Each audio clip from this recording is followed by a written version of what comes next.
Hi, Donna Galinsky with Allen Tate Real Estate. Thank you for joining me for another episode of Tip Tuesday. Because real estate is different in every state and so many people are moving here from different states, I want to give a really quick overview on the 5 main parts of making an offer on a property in North Carolina. So, as I said, there are 5 main parts to the offer, and I'm going to go over them briefly, and if you have questions, we can go over them in depth together, separately. So, number 1. Price. Of course, it's always price, right? Number 2, it's due diligence money and due diligence fee. Number 3, the earnest money that you're putting down. 4, personal property that you're going to be asking for. And number 5, the closing or the settlement date. And now I'll go into each one in a little bit of more depth. So price, duh. It's what you're willing to pay based on the market.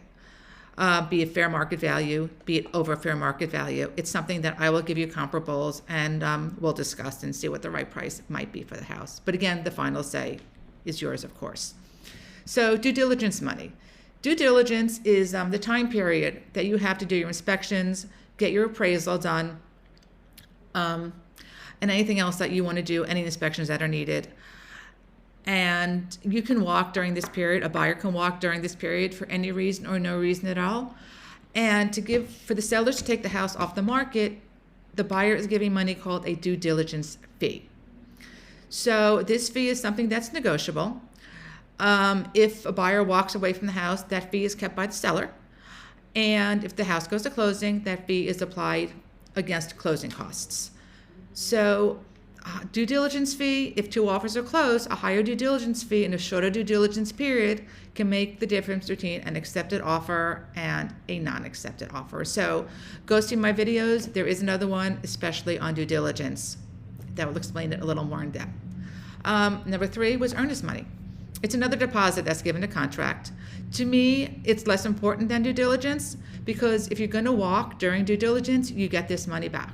You only lose your earnest money if you walk between the end of due diligence and closing date. If you close, it also gets applied again as a credit at closing. Personal property.